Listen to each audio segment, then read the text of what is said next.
Welcome. This is Well, the How It Started podcast. I am the co-host, Dolan Tierney.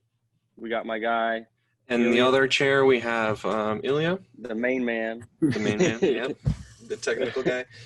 And then we are happy and excited to bring to you conversations and stories about how people took lemons and made lemonade, right? They began Amen. making lemonade. And we are excited and proud to have our guest, Cedarius Blain. What up, Cedarius? How you doing? What's going on? I like lemonade, man. F Yeah, lemons. y'all like it? Hey, man, you throw a little sugar in there, it'll turn out all right.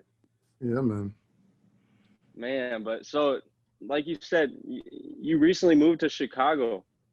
So how does that bring you here? How does that bring you to Chicago? Well, not moved technically. I'm on a show here called The Big Leap, which Okay. is going to be on Fox. And so, I mean, through the season, I'll be living here, which is basically about 5 months a year. So kind of live Okay. here and you know, I'm being bi-coastal, but LA's got my heart, so I'll always be there. Right. But yeah, I auditioned for this show earlier in the year, back in February. Some of the writers from Modern Family and The Passage and, you know, several other Okay. Wow. shows created this show. And it's about a group of, it's like a ragtag group of people who life is kind of beat up, who decide to kind of take life by the horns and make it their own again and take Wow. control of their destiny. So I think it's going to be really timely after we get out of quarantine. You know, Yeah. your show is about, you know, taking lemons and turning them into lemonade. That's what this show is about as well. So Yeah. Wow. That's we're kind of part of it. crazy. Yeah, we got some great creatives here, great actors and fantastic writers. Liz Heldens, Jason Weiner, you know, list goes on. We got a great team here. I'm just kind of curious, like during this COVID time, how is like recording? Like, do you have to like wear a mask in between takes, or how does that all work?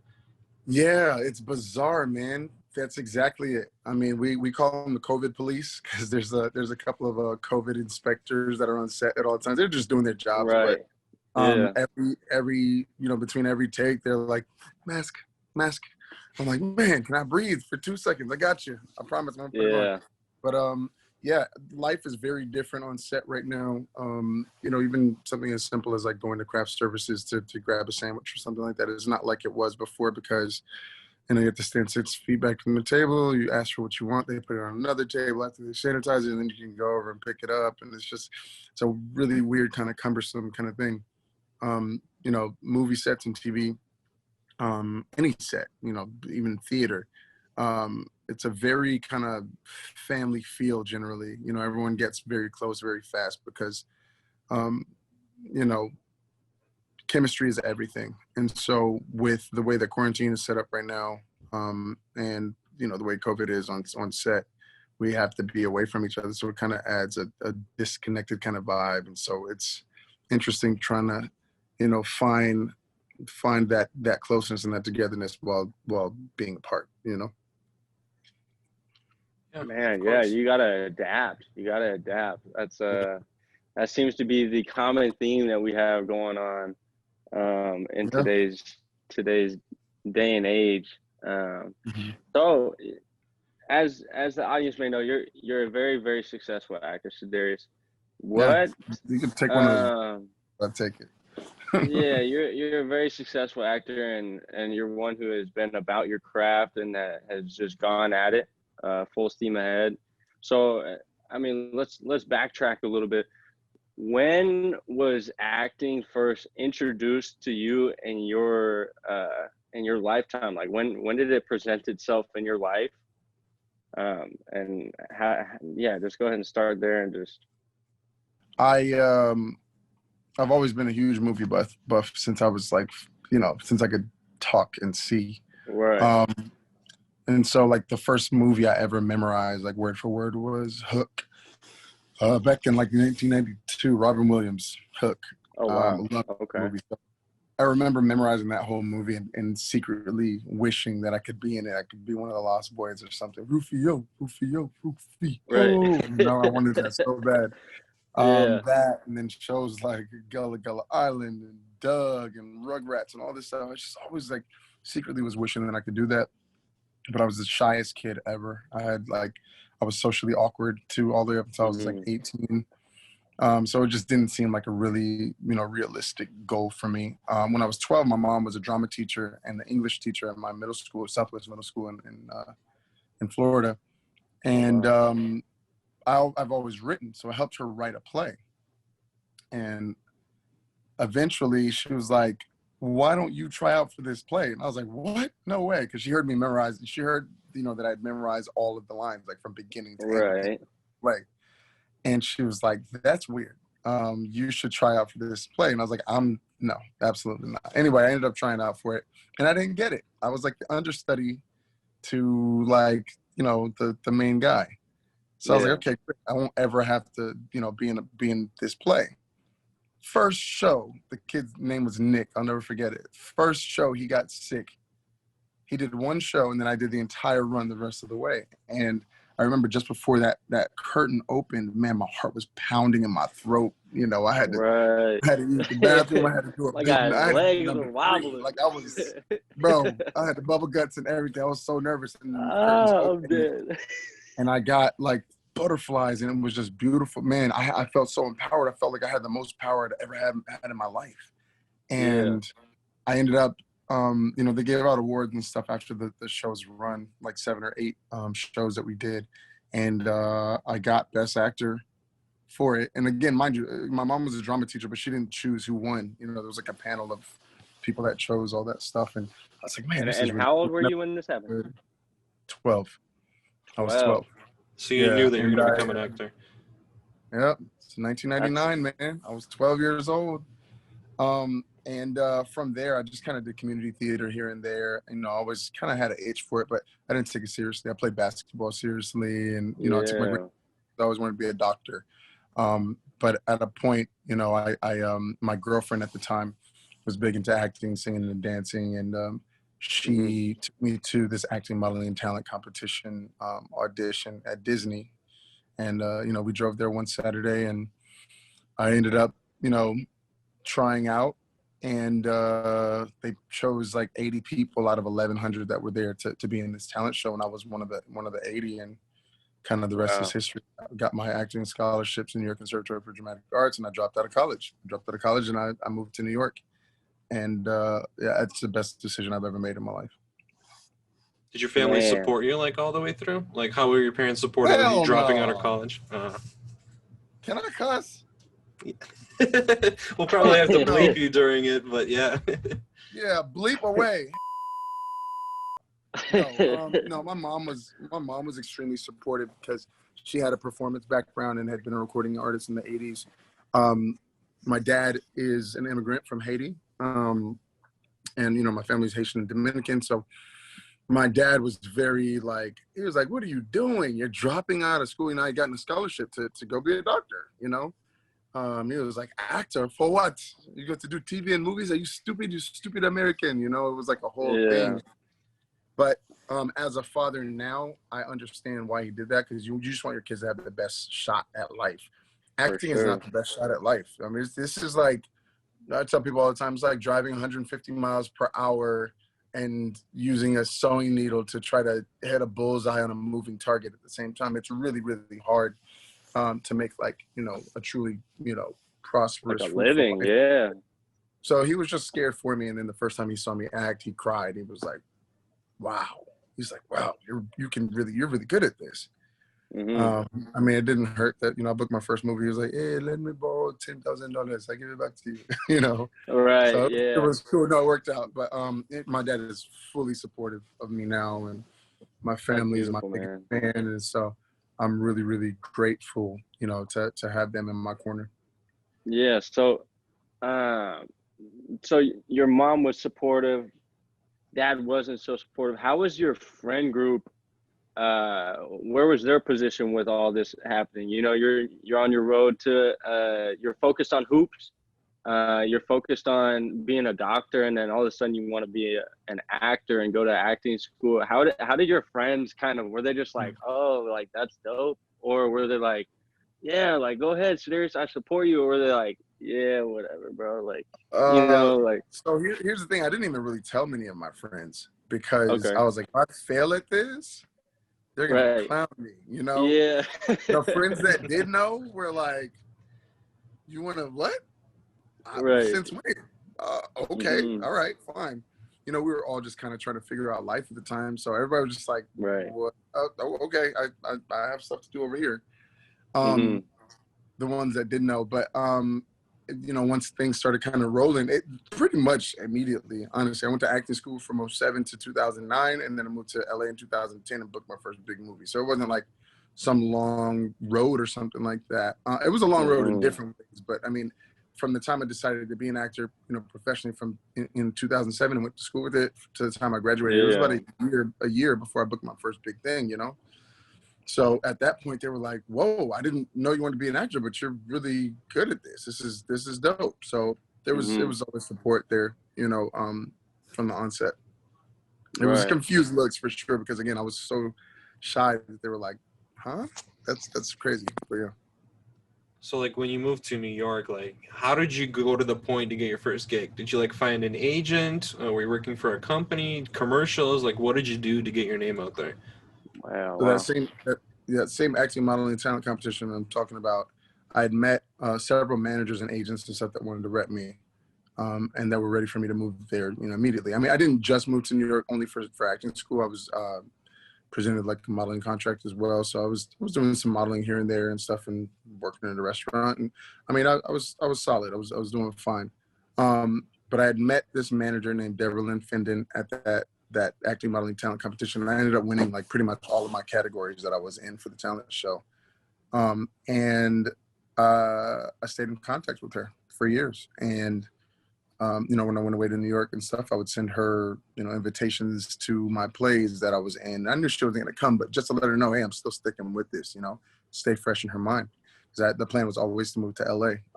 New Hmm, York's not really for me long term, although I do love New right, York. It wasn't for me long term. It's somewhere I want to raise a family and stuff like that. I need sunshine. I'm from Miami, so I need yeah, sunshine. And when I was ready to come out to LA, I gave her a heads up. Hey, I'm coming out to LA to visit. Yeah, yada. Would love to sit down and talk with you.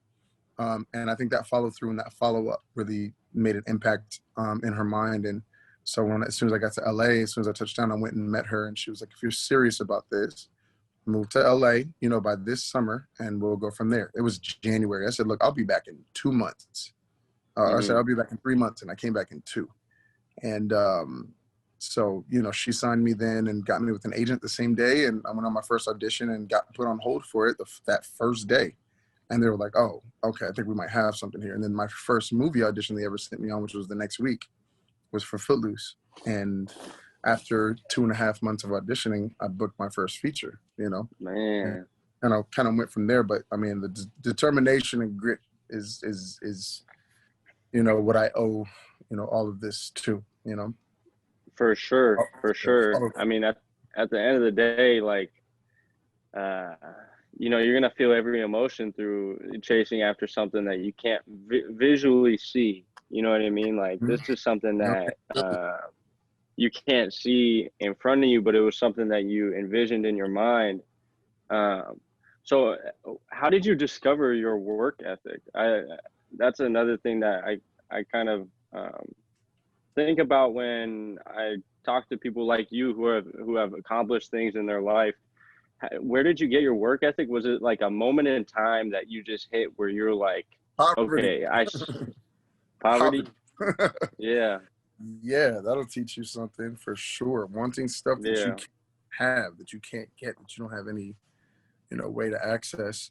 That first of all, I have two extremely hardworking parents.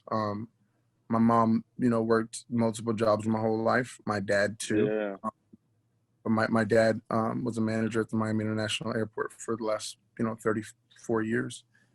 Worked extremely hard, you know, having Caribbean roots as well. You know, they come to America and try to make the best of it, and you know, they'll all live together and stack up their money together. So I saw great examples of work ethic in front of me. It was no option to be lazy in our household. Saturday mm, mornings, you know, I'm still at this point.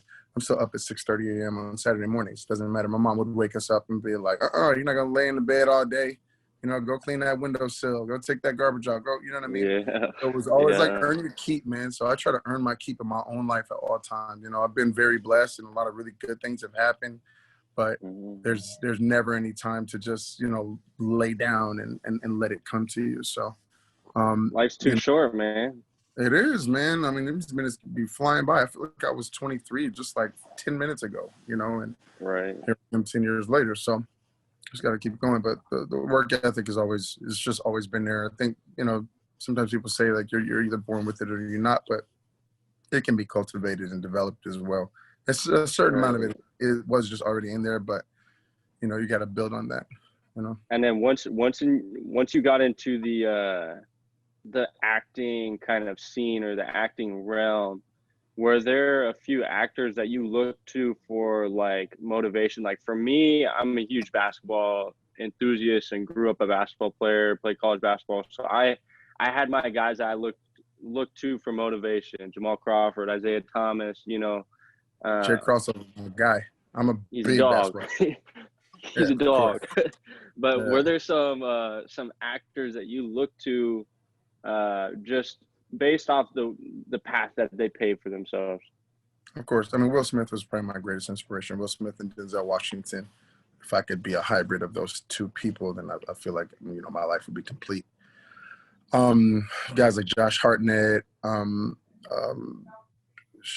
Derek Luke, Johnny Depp, Leonardo DiCaprio. I love all those guys. I looked up to Michael Fassbender. I looked up and still do look up to them. You know, for motivation and you know, that's kind of the direction that I've always, you know, wanted to go. But you know, at a point too, I started realizing that, you know, we look up to a lot of people outside of ourselves, people that we'll never meet or know. And I think that sometimes you got to look within too and realize, you know, hey, I'm way further than where I ever expected to be. So look within. There you go. The look So I try within, to, man. yeah, I also I try to use myself as motivation sometimes too, man. I hope it doesn't sound arrogant or anything like that, Oh, but that's real. I'm my greatest critic as well. So, you know, sometimes I gotta stop and remember, like, you know, stop, smell the roses. Be like, you know what, you've done more than you thought. So I'm keep going, but enjoy the moment too. For sure. I also saw that like on your IMDb page that you also did some voice acting. Are you still like working on that, doing something with that? Because you did in NBA 2K19, I believe, and My guy GTA. was So in 2K. 2020, My guy was 2020. in NBA 2K. Oh yeah, I didn't know oh yeah. that. Yeah, man. I was the voice of McDonald's radio for a minute as well. I did Grand Theft Auto 5. I've done quite a bit of voiceover, but at a point I had gotten so busy with movies and stuff that my voiceover agent actually dropped me. So, Oh, because I had to keep saying no to stuff because I was on this movie for almost a year, man. I had shot this biopic for almost a year, and so I didn't have time to do voiceover anymore. And they were like, "Dude, you're never available." So, but I'm about to get back into voiceover now. I really want to do a really dope animated feature, you know, something for Disney or, you know, Pixar, DreamWorks type thing. man, That that would would be be dope. sick. And I have a young son, so I want to do some stuff that he thinks is cool too. So, you know, my son watches Jumanji. He's like, "Look, Daddy, Kevin Hart, The Rock," and they were like, "There's your daddy." They're like, whatever. They didn't care. So I want to do something cool. I just saw The Rock went 4 times platinum for Moana, for his song in Moana today.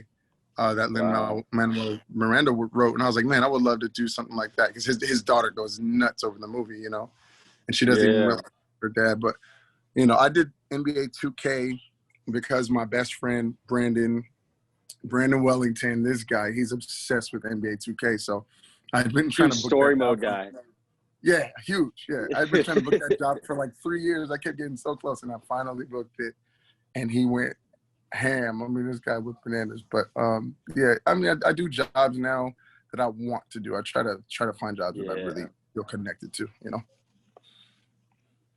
man. So so that like go ahead, Dolan. no, you go ahead. Go ahead. So like from what I've seen, like Jumanji's like one of your biggest gigs and obviously has gone off the charts. How did you get that gig? Did you get approached by the agency you're working for, or did you apply for it? Like how did it go?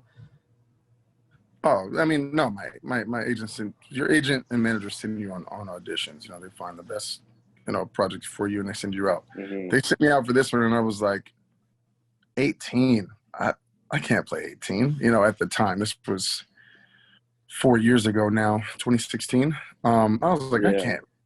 I can't play 18. So I was like, why am I here? I'm wasting my time. And I was sitting there, it was like taking an hour.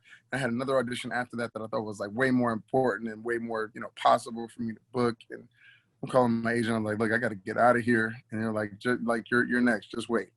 So I waited and I went in there and I didn't even memorize my lines, to be honest with you, because I was like, this is a waste of time. So I went in there and, I gave him my best shot. I clean shaved and everything, gave him my best shot. And I walked out not thinking anything of it. And of course, the 3 jobs that I was on hold for besides Jumanji, all fell through. I was thinking I was going to get those, including the one that I was like, oh, I'm better for this job. That one fell through. And 2 weeks later, I get a call, that I booked Jumanji. And I was like, wait, what? I was like, I think you got the wrong number. But Yeah. yeah, it turned out to be, one of the best things ever happened in my life, man. I got to work with some dope professionals and I think we're going to do The a third one now. fridge. They call you the fridge. Yeah, man. I'll be walking down the streets, people just say fridge. And it takes me a second to compute. And I'm like, oh, that's me. Oh, Yeah, right. right. Yeah, hey, what's up? I'm fridge. Yeah, it's crazy. That's funny, bro. How was it? How was it working with guys like The Rock, guys like Kevin Hart? Did they have a way of keeping you on your toes and obviously bringing humor to the set? Yeah, man. You know what? The greatest impact those guys had on me is work ethic, man. They're so hardworking. It's insane. I was like, oh, I know they don't sleep at all. There's no possible way that they sleep. I mean, they're both running 6+ companies each, production companies and apparel lines and movies and all this. And it's crazy. And they don't miss a beat on set. No, every single line. They add to the creativity and are able to make you laugh even more or feel even more, or make the action even more. It's insane. They're both machines and I've never seen anything like it. So I'm trying to, I try to take up after them too. I thought I was hardworking until I met them. And, Mm-hmm. they've really motivated me to do more than just act. And so, I started a prepackaged meals company called King's Cuisine. I just recently started a travel company. I was on the line having a meeting for a VIP travel company that I started called Top Shelf Getaways. Oh wow. And that's why I was a little bit late here, so my bad. But No, just you're good. yeah, they just taught me, like, man, you have the same 24 hours in a day as them, and they're taking over the world right now. So it's incredible. So what would you say there's a fine line between, like, what is the difference in your opinion? What is the difference between a good work ethic and then a great work ethic? Um, I would venture to say this that the most people, I think it's better for you to have a good work ethic because you still get an Right. opportunity to kind of enjoy life at the same time. When you have great work ethic, you get into the territory of obsession almost, to be perfectly Mm-hmm. honest. And I don't mind living there because, God put me here to take care of people, put me here to take care of a lot of people. And so, kings and generals eat last, you know what I mean? So I'm okay with that. And again, that falls back into, my entire upbringing and taking care of people, the whole Caribbean side and all that stuff.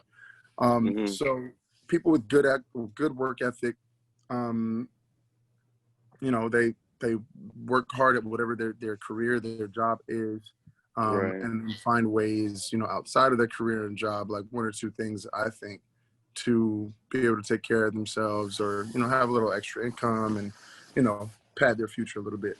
When it comes to like great work ethic, again, it can almost teeter on the fine line of like, okay, you're doing a little too much, but balance is everything. I try to work around the clock though, man. I fall out wherever I am each night and I feel myself wake up like 30, 45 minutes later, like, what am I doing? Okay, I'm sleeping too much, and so I jump Mm-hmm. back up and I'm in bed right now and literally, okay, you got the laptop over here and then, the food over here, just like kind of keep it going at all times, It's just really important to me to never rest until everyone that I love is fed and fed well. Right, right. And so with that work ethic that comes along, there has to be some sort of you have to refill your glass, or else your glass will go empty, and you won't have anything to give. So what are some ways that you keep yourself fresh? Yeah, that's a great point, what you just said. Because I've failed at doing that oftentimes. Because when you come from, essentially hard times, I'll just say, you kind of, I battle myself trying to convince myself that I deserve what I have. I deserve the blessings that come to me, that I deserve to be happy even. My brother, who is the person I love most in this life, he was shot and killed 5 years ago, 5.5 years ago. Sorry to hear that, man. Okay. And when good things happened after that, I always felt guilty, like I don't deserve this, or I don't. It's survivor's remorse, heavy dose of survivor's remorse. Mm-hmm. So I had to start learning how to kind of let go about 1.5 years ago, and just, convince myself that I deserve goodness, that I deserve happiness, that I deserve this life, And so, someone asked me maybe 3 years ago, what makes you happy? I was shooting this movie called The Last Full Measure, which came out earlier this year. And I was in Thailand. They asked me, what makes you happy? And I couldn't answer the question. I mean, I have an answer for everything, and that was the one question I couldn't answer. I was like, I don't know, what makes me happy. And so I kind of went on a quest to start finding that. And, the commonality of all that was, my friends and loved ones make me happy. Food is very, very important to me. It's a huge aspect of my life. And I worked in restaurants for 10 plus years. And experiences. I didn't realize that I needed to travel. I wanted to travel. And so I think it's important to find ways to make your living by doing things that you love. Again, you do something you love, you never work a day in your life. And so that's my motto. Everything that I have to do in this life, even professionally, has something to do with something that I truly personally love. It doesn't feel like a job to me. So Yeah, I try to as much as possible. Yeah, that foundation is so important. Mm-hmm. For real. I just kind of had more questions on more of the kind of movie side and stuff. Do you have any like good fond memories, like maybe being one-on-one with a different actor practicing, or maybe a director telling you something that you remember to this day, kind of like sticks in the back of your head? Oh man, that's a broad question. Of course, there's a million. I got a million great ass memories. What's like that one memory that you're just like, man, I'm never forgetting that? Either a funny thing that happened on set, or Yeah. You know what? Okay, so I have a bunch that I just went through in my head. I'll give you two. And they're both actually from Jumanji. The first and second time. The first time I was doing Jumanji, I'm a very, very focused person. So like, again, sometimes I don't even look up to see the trees, and I'm in the forest kind of thing. Stop to smell the roses. I didn't even realize what I was doing until the last day of filming on Jumanji. I was like, I realized, okay, so we're about to get sucked into the video game. This is the part we're getting sucked into the video game, and I don't really rehearse that much because I like to try to make it as natural and in the moment as possible. And so I had never practiced how I'm going to get sucked into a video game. So I'm standing there trying to like work it out while they're setting up the lights and everything. And I was like, wait a minute, how would one get sucked into a video game? And I was like, wait a minute, I'm getting sucked into a video game. Wait a minute, I'm getting sucked into Jumanji. Robin Williams was like one of my favorite actors of all time. He was one of my biggest fans, again, Hook, right? And so I was like, holy I just yelled it out real quick. I was like, I love my job. And it was like 150 people on set, and they all like turned and looked at me, and they're like, you good? Like, we love our job too. Like, but I realized that on the very last day of filming that I was like, I'm shooting Jumanji. This is crazy. This is crazy. So there was that. And then I made really good friends with Alex Wolff. He's one of my closest friends now in real life. And we were having a pre-production meeting with all the producers and everything, and he went to the bathroom, and there was a chair nearby, so I just put it under the door handle, and I left him locked in there during the entire production. So I have a video of him like banging on the door trying to get out, and he's like texting everybody. It was hilarious, and nobody helped him, and I finally let him out. But we just had a really fun, playful relationship. I took him out to dinner at STK in Atlanta, and you know, I was like, hey, you know, he wanted a piece of my lamb chop, and anyway, I got distracted, started talking. He ate my entire plate of lamb chops. It was like a $60 plate of lamb chops. I was mad as hell, but that was my payback. He was munching. I still get mad at it all the time. Every time I see him, I'm like, you owe me lamb chops, you know? So it's just dope working with good people that love what they do, man, you know? Man, for those of our listeners that haven't seen Jumanji, could you kind of explain your role and kind of what you did during that movie? In Jumanji, I play Anthony Fridge Johnson. I am a football player. In the first one, high school football player. Second one, I'm in college. But kind of a tough guy who doesn't feel like he needs anybody, and ultimately finds out through getting sucked into Jumanji that he needs his friends, you know, to support him and vice versa in order to kind of make it through this life and survive. In the first Jumanji, I get sucked into the game, and my avatar is Kevin Hart, Mouse Finbar, played by Kevin Hart. And then the second one, I get sucked in and I turn into Jack Black, who's Dr. Shelley Oberon. It's kind of hilarious. Jack Black, beast. But yeah, good times, man. Did you have to have any like character relations with either Kevin Hart or Jack Black? Because you kind of had to keep the same kind of style of acting. So how did that go? 100%. You know what's cool about it is that, you know, the kids, quote unquote, our cast got to, because, you know, we basically shot, you know, at two different times because we are the same person. Right. Is me, I am Kevin. Jack is me, I am Jack. So we actually got to shoot first and kind of establish who the characters are. So Jack and Kevin were studying me, you know, and my mannerisms and, you know, who I am as a person. That's pretty cool, bro. That's pretty cool. Yeah, so like Jack Black sends me an email. It's like, hi, sorry to bother you. Can I have your phone number? You know, I would love to, you know, FaceTime with you. And I was like, yeah, of course you have my damn phone number. Yeah. And then Zoomed for a couple of weeks, and he came to me. You know, he's such a smart actor. He says to me, I don't want to play a black guy in this movie. I want to play you. You know, I want to be you. I don't want to talk like a black guy, quote unquote, because that could have been a really, you know, dicey situation. You're playing with fire a little bit. Right. He approached it so professionally, so dope, so creatively. And I was watching, I was like, man, he has my cadence down. And like, even like the way that I say stuff, I was like, wow, he's amazing, man. And he's also the nicest guy I've probably ever met. That's what's up, man. Man, it makes your job a lot easier when you're working with people who love what they do and that are excited, and they just come with a sense of gratitude. You forget that you're working, you know. Absolutely. Hey, the opposite is true too, man. So I've learned how to count my blessings, man. I've had the opposite end of the spectrum as well, and you know, Jumanji helped put all that stuff in perspective. So I'm grateful, man. Man. Quick question. This is kind of a personal question. How big is The Rock? Like, I kind of imagine him to be massive. I do, huge.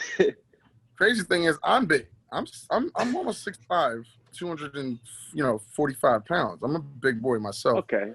And The Rock is literally like, I mean, he's like a Victorian couch. Just big, heavy, 6'5", 275, shredded, all veins and muscle, and you know, I don't want to be in his way.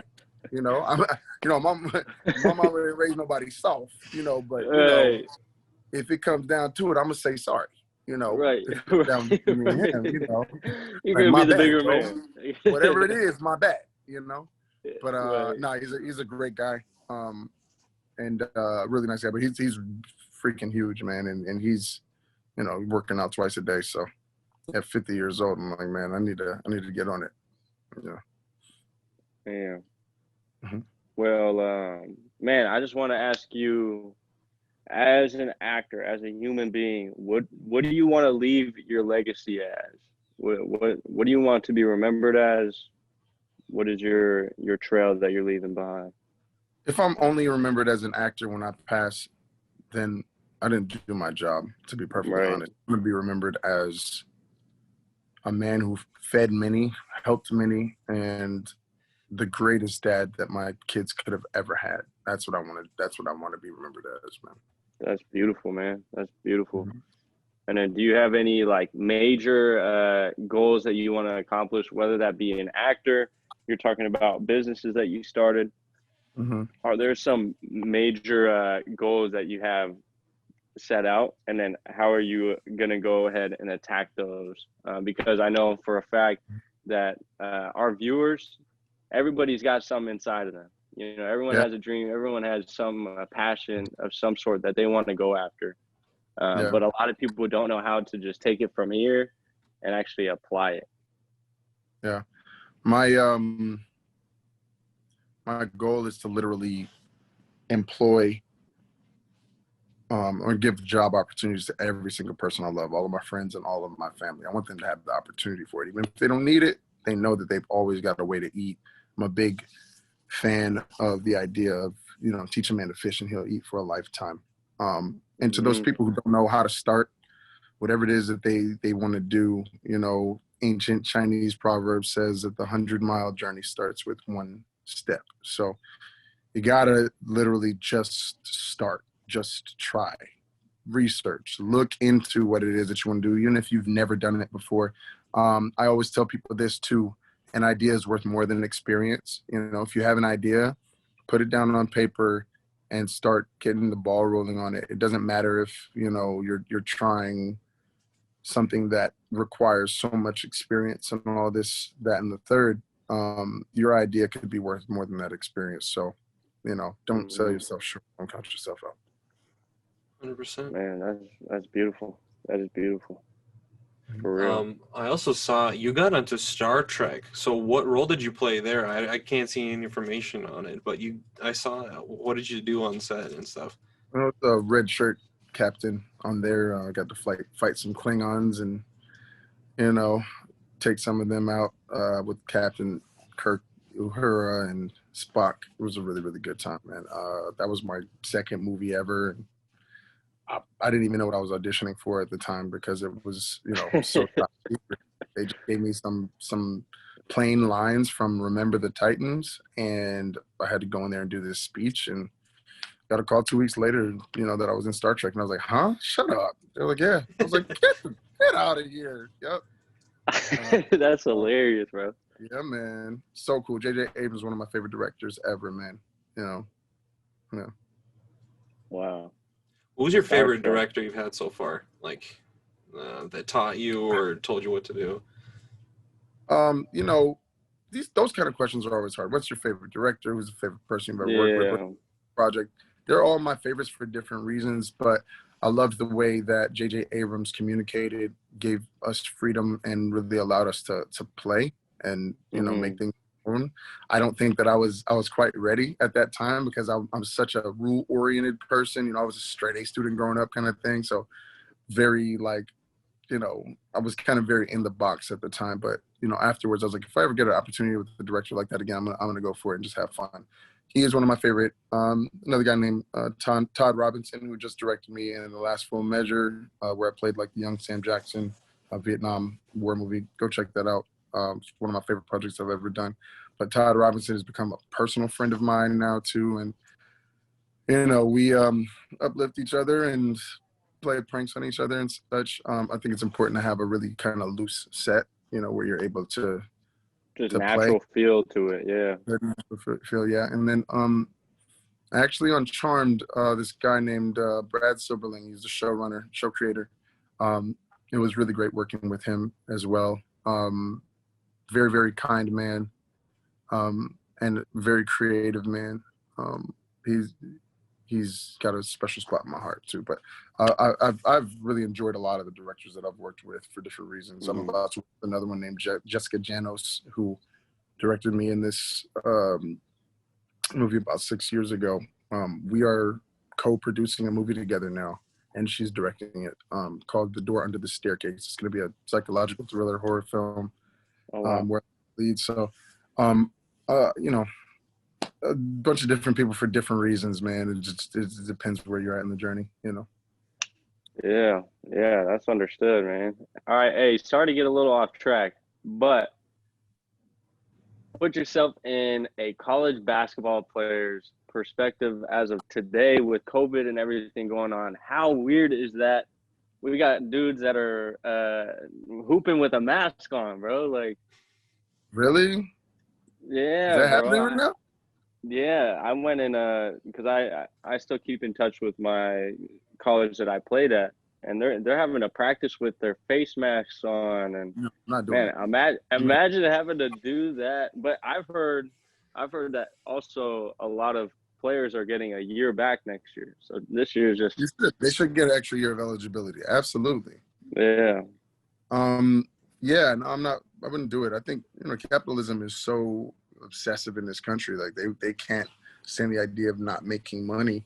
That Right. they'll put people in harm's way, and it's not a good look. And I have my opinions. I'm gonna try to keep them to myself because I am working right now too, Me too, man. which is interesting in itself and a little nerve wracking, you know.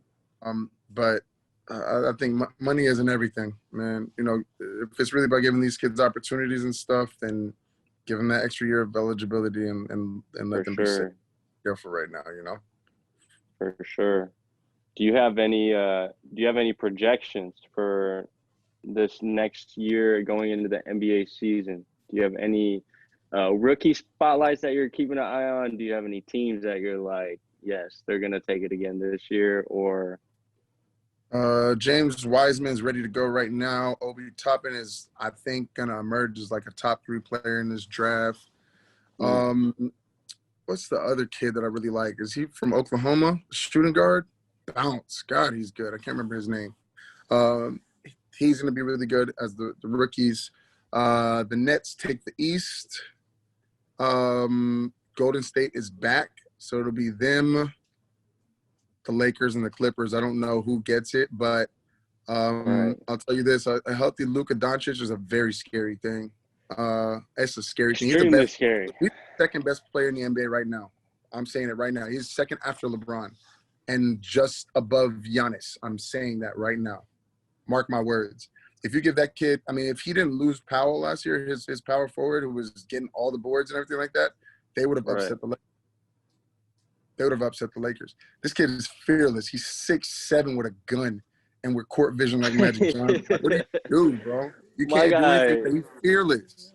He's been pro since he's 13. Watching Luka play is like watching or listening to some like classic jazz, classical music, just so smooth, man. He's so smooth. He plays the game perfectly. If he gets his defense up just even a little tiny bit, man, he's a problem for the next 10 years. Like, he's a terror in the NBA, man. Kid's 21, man. You know, what do you do? What do you do? Without a doubt. He's the second best after Bron. And Ilya, I know you're probably a little lost right now. Well, I played 1 year basketball in middle school, but that was it.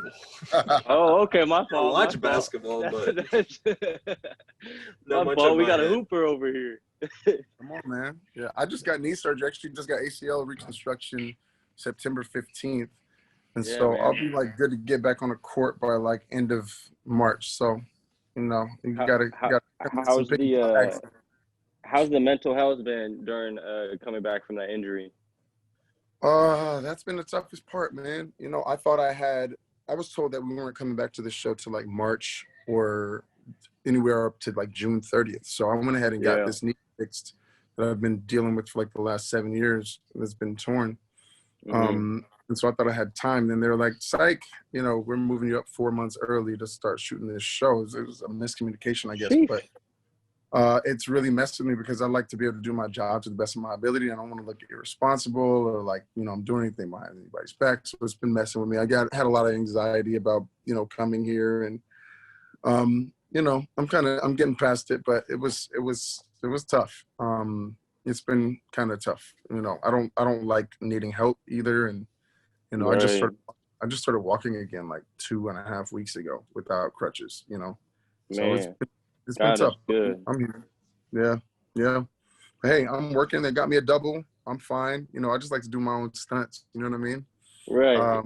But Like I I'm like good. to I'm take out here. action. Yeah, yeah. I'm shooting this Kurt Warner movie right after this. So I'm gonna be in Oklahoma City for 2 months, and I'm playing a football player in that. I'm like, man, when it rains, it pours. I Wow. mean, it's a blessing. But I got 3 movies back to back. You know, while I'm injured, thinking that I was gonna be off for 6 months. Instead, I'm working nonstop for 6 months. So it's great and terrible at the same time. But you know, Man. just staying positive, prayed up, and faithed up. You know. Right. That's the important part, man. Just Mhm. like you said earlier, just taking time to smell the flowers and to kind of give yourself that time of recouping and recharging. I think all human beings need it. You know, as much as people may put on a front where they're just on go and uh, you know, they're working and working, but at the end of the day, you need some sort of recharge moment, whether that be going on a walk or reading, you know, tapping into your spiritual routines and developing a relationship with God, or you know, there's many other ways that people you just have to recharge. You know, you got to refresh. Most definitely. So yeah. Well, man, Sedarius, I can't thank you enough for you taking the time out of your busy schedule to sit down with some 2 college kids and to speak some wisdom and to shed light on you know, something that's important, and that, you know, hopefully you know, the viewers will take this and uh, it'll motivate them and it'll just give them hope, because at the end of the day, that's all this is for, is just giving people hope and you know, shining light on important key factors, you know, that go from, like we said, it's an analogy, but just going from taking lemons and going and making lemonade. I think it's important, because there's a lot of people that just get stuck in between, right? Mm-hmm. Is Yeah. there any Most definitely. final words for future actors or anything that you could just tell them? Don't do it. No, I'm kidding. Um, Run. like anything else, you know, I don't care if you want to be the #1 pencil sharpener in the world, man. Just study your craft, constantly obsess over it. I mean, I got 2 scripts by my bed right now for stuff that I'm reading, you know, right now. Just obsess over it. Um, take criticisms with a grain of salt, but also always make yourself better. And have fun, man. This is fun. You know, At the end of we the do day, that's the only thing the that matters. arts. Yeah, you're in the arts because you want to have fun and you don't feel like clocking in for somebody. You know what I mean? So have fun with it, man. Enjoy it. Is there anywhere where our viewers can find you? Like, do you want to shout out some of your stuff? Yeah, man. Instagram at Sedarius Blain. I pretty much always reply. Hit me there. I'm on Twitter sparingly. I mean, that's about it. Don't stop by my house or anything. That'd be weird. But Yeah, don't be doing that. None you'd of be that. surprised, None of my that. friend. It just happened last week, bro. Trust me. Crazy. Sheesh, You got bro. stalkers Mhm. already? Sheesh. Already, I've had them for a long time. Shoot, I would probably have stalkers if I worked at Target. If you're just too nice to people, they peel up Yeah, on you. take But yeah, take yeah, I've take had an a inch couple and go a stalkers, mile. a couple of restraining orders, weird stuff. But you know, it comes with the territory. I'm not complaining. You know. Right. Yeah. Yeah. Well, man, thank you again, Sedarius. I appreciate you, bro, for just taking the time and just being just an all around great guy to just take his time and, you know, sit down and have a conversation with us. It means a lot to us, more than you know, and it also means a lot to our viewers. So thank you, bro. I Thanks. appreciate you for real. Appreciate y'all too, man. Anytime, man. Let me know whatever you need. Dolan. I'm gonna Yeah, I need that got you, man. hoodie though. So holla at me. Yes, sir. I'm I got new, more on so the way. yeah. Yeah, I'm gonna need. Everybody's hitting me up about the maroon one, man. So They're For all real. back here. I'll ship them out to you. Yeah, bro, yeah. We on that together now. So need yeah, it. I'm in I cold got a new Chicago. colorway coming soon too. Oh yeah, it's Hmm. cold in Chicago. That's all I'm gonna say. Yeah, bro, I got you. Hey, we're out in Minneapolis, so we might have to link up one of these days. So. Oh, you're wild in Minneapolis. That's a different kind of Hmm. cold. Yeah, hit me. I Yeah, mean, right. 6-hour drive. I got you, bro. I got you. All right, man. We'll just stay in touch. God bless. You too. It's nice meeting you, Ilya. Thank you. All right, peace. Well, viewers, whoever's listening to it, that was Sudarius Blain. Well, that was something completely different. Didn't expect that was amazing. That was amazing. That was, man, what a great guy. You know, just a very, very humble dude. Doesn't let the cameras and the lights get in the way of how he sees himself. You know, he's just a very, very humble and inspiring dude. I think this is something that a lot of people can get knowledge and just some wisdom from. Like, dang, that was something else. Yeah. To whoever's listening, I'll be plugging all this stuff in the description, so you can go check him out, look at his scenes, go rewatch Jumanji or whatever show he's in doing now. So yeah, check him out. Go tap in Sudarius Blain, the man, the myth, the legend. This has been episode 1. I guess that's it. Awesome. See you guys. Episode 1 of the How It Started podcast. We'll see you guys next time.